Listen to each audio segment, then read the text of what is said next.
কৃষ্ণ গোপালের রান্নাঘরে সকলকে স্বাগতম। এখন আমি বানাবো এই যে ভুট্টা এঁচোড়ের একটা রেসিপি। আপনারা ভুট্টা রেসিপি দেখেছেন, এঁচোড়ের রেসিপিও দেখেছেন। গাছ থেকে কচি এঁচোড় পেড়ে নিয়েছি, 3টে আলু নিয়েছি। এখন আমি ছোট ছোট পিস করে নেব এঁচোড়টা। আমি ভুট্টাগুলো ছোট ছোট পিস করে নিয়ে একটা করে সিটি দিয়ে নিয়েছি। দেখুন এইরকমভাবে পিসগুলো বানাতে হয়। আর এই যে আলুগুলো এরকম ছোট ছোট পিস করে নিয়েছি, আর এঁচোড়টাও ছোট ছোট পিস করে সবগুলো সিদ্ধ করে নিয়েছি। এখন আমি মশলা বানিয়ে নেব। এই যে কটা কাঁচা লঙ্কা পাকা নিয়েছি, একটু আদা নিয়েছি, একটু পোস্ত নিয়েছি, কটা চারমগজ নিয়েছি, আর এখানে আমার একটু গরম মশলা, জিরে গুঁড়ো, লঙ্কার গুঁড়ো আছে। আর এখানে কাজু আর চীনাবাদাম নিয়েছি, একসাথে সবগুলো মিশিয়ে দেব, দিয়ে একটা পেস্ট করে নেব। কড়াই বসিয়ে দিয়েছি আর 2 চামচ মতো আমি তেল দিয়েছি। অল্প তেলে রান্না করব। আর সমস্ত উপকরণগুলো আমি অল্প অল্প করে ভেজে নেব। এই যে প্রথমে এঁচোড়টা দিয়ে দিলাম, একসঙ্গে সমস্ত উপকরণগুলোই দিয়ে দেব। এবার আমি ভুট্টাটা দিলাম, পরে আলুটা দিয়ে দিলাম।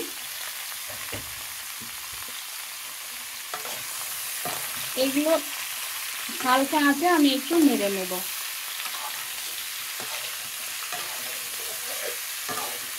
আপনারা তো অনেক ধরনের রেসিপি করেছেন, এরকম রেসিপি বাড়িতে বানাবেন, সকলেরই ভালো লাগবে। আমি সমস্ত মশলাগুলো পেস্ট বানিয়ে নিয়েছি।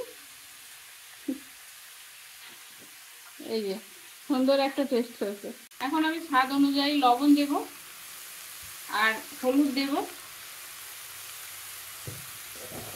কাশ্মীরি লঙ্কার গুঁড়ো একটু দিয়ে দিলাম কালারটা হওয়ার জন্য।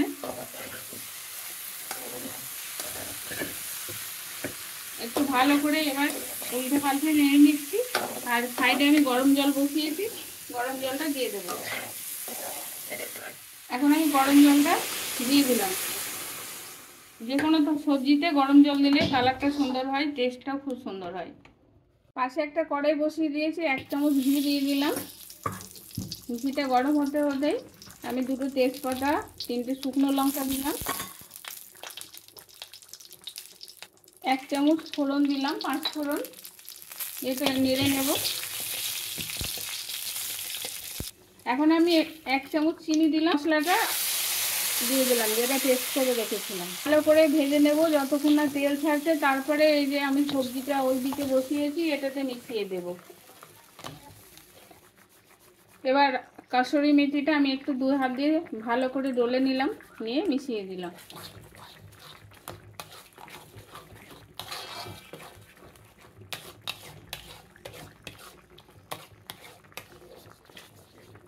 এখন আমি এই যে ছাই গরম মশলা দিলাম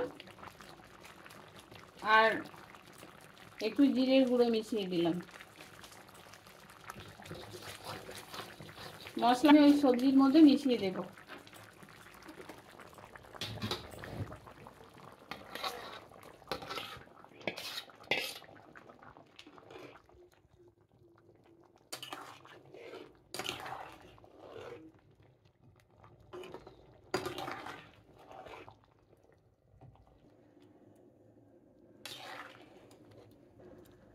অল্প একটু ফুটিয়ে নেব, নিয়ে নামিয়ে নেব। সবজিটা রেডি। যে ঝোলটা আছে এটা টেনে নেবে, বাদাম দেওয়া আছে, আলু দেওয়া আছে।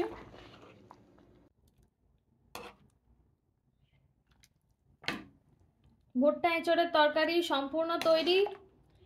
এবার গোপালকে ভোগ লাগানো হবে। আপনারা অবশ্যই বাড়িতে বানাবেন, কেমন হয়েছে জানাবেন, আমাদের সঙ্গে থাকবেন।